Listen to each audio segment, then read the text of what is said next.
Breaking news చూస్తున్నారు. Operation సింధూర్పై Jaish-e commander Ilyas సంచలన వ్యాఖ్యలు చేశాడు. ఉగ్ర స్థావరాలపై ఇండియన్ ఆర్మీ దాడి నిజమైనట్టు చెప్పుకొచ్చాడు. పాకిస్తాన్ ఉగ్రవాదులను భారత ఆర్మీ ఓచకోత కోస్తుందంటూ కూడా ఓ తెగ ఆవేదన వ్యక్తం చేసేస్తున్నాడు. మరి ముఖ్యంగా తన ఆక్రందన అంటూ ఉంటాం కదా, అది వెలగక్కుతున్నాడు. ఇండియన్ ఆర్మీని చూస్తే భయం వేస్తుందంటున్నాడు ఇలియాస్. దాడిలో మసూద్ కుటుంబం ముక్కలైపోతుందంటూ సంచలన వ్యాఖ్యలు చేశాడు. ఇంతవరకు ఎవరైతే పాకిస్తాన్కి సంబంధించి సోకాల్డ్ పాకిస్తాన్ ఆర్మీకి మద్దతుగా మాట్లాడుతున్నారో ఒక్కసారి ఇలియాస్ భాష వినండి. ఇలియాస్ ఏమంటున్నాడు వినండి. ఇటువంటి పిచ్చివాగుడు వాగారో వాళ్ళందరికీ దిమ్మ తిరిగిపోయే సమాధానం ఇది. మరి ముఖ్యంగా గత కొద్ది రోజులుగా చూస్తూ ఉంటే ఈ క్రమాన్ని గురించి మాట్లాడుకుంటున్న పరిస్థితి ఏమని, అసలు భారత్ దాడి చేయలేదు, భారత్ ఇటు ప్రపంచం ముందు తలదించుకోవాల్సిన పరిస్థితి వస్తోంది అని చెప్పి పిచ్చి వాగుడు వాగిన ఆ పిచ్చి జాతికి అందరికీ కూడా బహుశా పిచ్చి జాతి అంటే మళ్ళీ మిగిలిన వారు బాధపడాలి. ఎందుకంటే ఇటువంటి పనికిమాలిన వ్యాఖ్యలు చేసిన పరిస్థితి ఉంది కొంతమందిది. ఈ నేపథ్యంలో ఒక్కసారి ఇలియాస్ ఏమన్నాడో చూద్దాం. ఆ తర్వాత ఇన్ డీటెయిల్గా మాట్లాడుకుందాం. ఈ కథను మిమ్మల్ని కాస్త కలవరపరచొచ్చు. అయితే మిమ్మల్ని కలవరపడి గురి చేయడం ఆర్టీవీ ఉద్దేశం కాదు, కానీ ఇటువంటి కథనాలు చూసినప్పుడు కాస్త కలవరపడిగే అవకాశం ఉంటుంది కాబట్టి దీనికి సంబంధించి తగిన జాగ్రత్తలు తీసుకోవాలని ఆర్టీవీ సూచించడం జరుగుతోంది. దిస్ ఈస్ ఆ distributing content video description is advice. ఒక్కసారి ఆ విజువల్స్ ని చూద్దాం.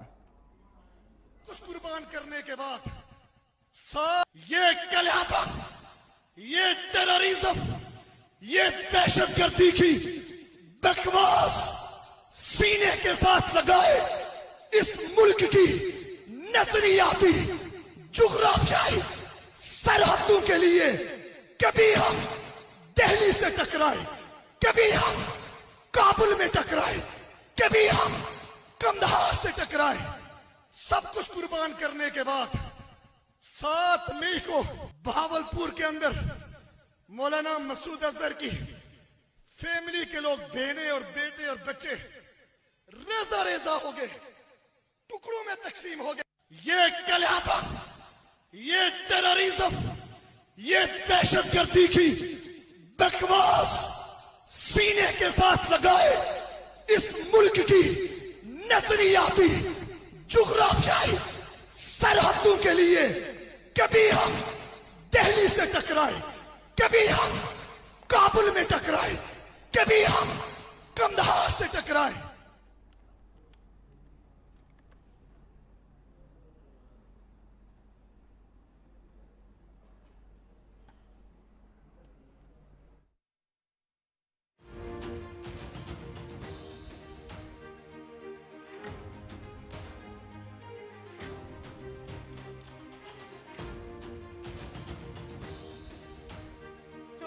ఇలియాస్ కి సంబంధించి కొద్దిసేపటి క్రితం ఆవేశభరితంగా మాట్లాడిన విజువల్స్. ఇంట్రెస్టింగ్ గా ఇటు నిన్న మీరు చూసారుగా ఎటువంటి చర్చ జరుగుతోందో. నిన్నటి నుంచి గత 2 రోజుల నుంచి జరుగుతున్న చర్చ ఇటు పహల్గామ్ దాడికి సంబంధించి.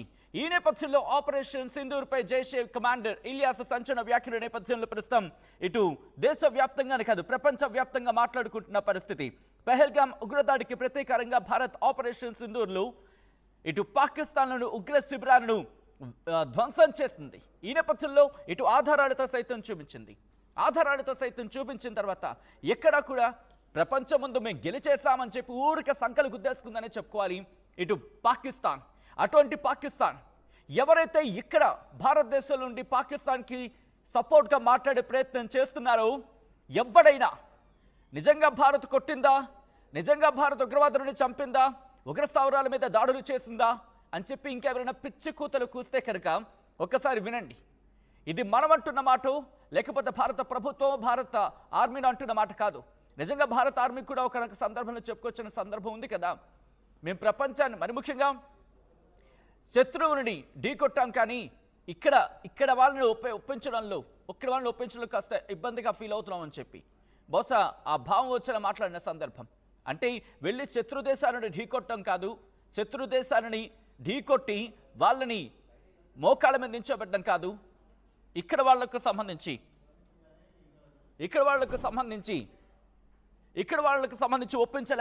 ఒప్పించలేకపోయాం అనే అర్థం వచ్చేలా మాట్లాడిన సందర్భం.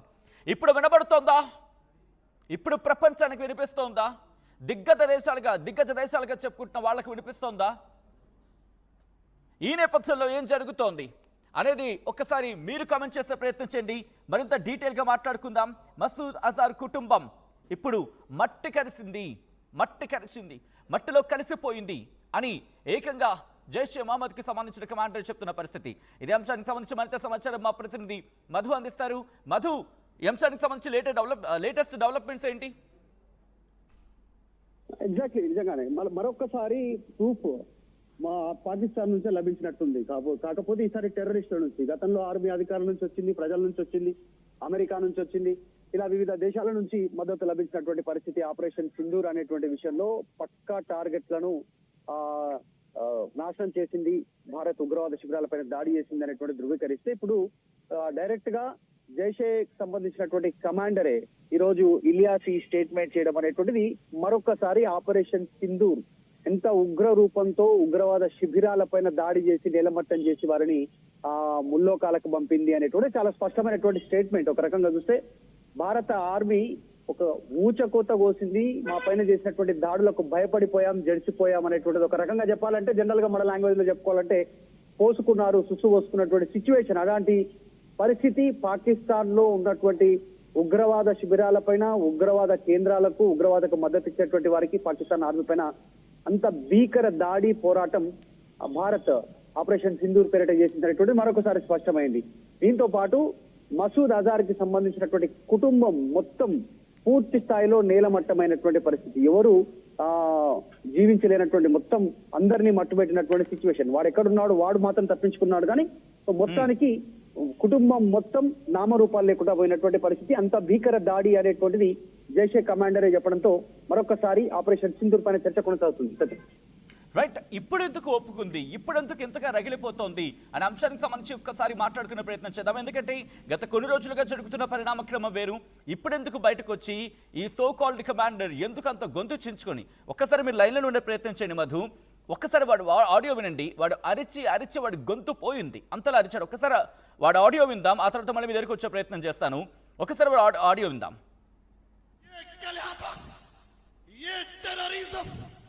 ये दहशतगर्दी की बकवास सीने के साथ लगाए इस मुल्क की नजरियाती जुग्राफियाई सरहदों के लिए कभी हम दिल्ली से टकराए, कभी हम काबुल में टकराए, कभी हम कंधार से टकराए। सब कुछ कुर्बान करने के बाद 7 मई को भावलपुर के अंदर मौलाना मसूद अजहर की ఫ్యామిలీ के लोग దేశ సరిహద్దును రక్షించుకోవడానికి ఢిల్లీతో వీళ్ళు పోరాడారట, కాబూల్తో పోరాడారంట, కాబూల్లో కొట్టాడారట, కందహార్లో పోరాడారట. అరే మీది పోరాటం కాదురా ఉగ్రవాదం, మీది పోరాటం కాదు ఉగ్రవాదం అని చెప్పి ప్రపంచ దేశాలు ఎన్నిసార్లు చెప్పినా మీకు చెవికెక్కదారా? ఎందుకంత గొంతు చించుకుంటారు? మీకంత గొంతు చించుకునే అవసరం ఏర్పడితే ముందుగా మీ ప్రజలకి ఇంత బువ్వ పెట్టండి, ఆ తర్వాత గొంతు చించుకుంటారు, లేకపోతే మీ గొంతులో కోసుకుంటారు, మీ కర్మ మీరు పడండి.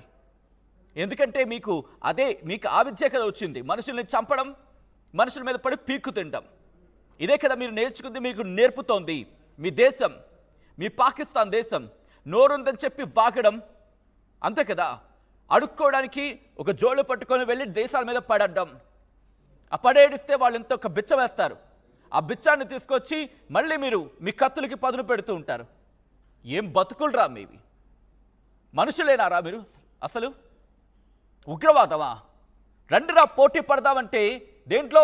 మీ ఉగ్రవాదంతో పోటీ పడడానికి ప్రపంచాలు ఏవి సిద్ధంగా లేవు. అందులో భారత్ అసలు పట్టించుకున్న విషయాన్ని. డెవలప్మెంట్లో పోటీ పడదామంటే రారు మీరు. ముందుకు వెళ్దాం రండి పోటీ పడదామంటే రారు మీరు. ఉగ్రవాదుని ఏం చేస్తారా? ఉగ్రవాదుని పెంచి పోషించి ఏం చేస్తారు? గట్టిగా ఉమ్మితే చాలు ఆ ప్రవాహానికి కొట్టుకుపోయే దేశం రా మీది.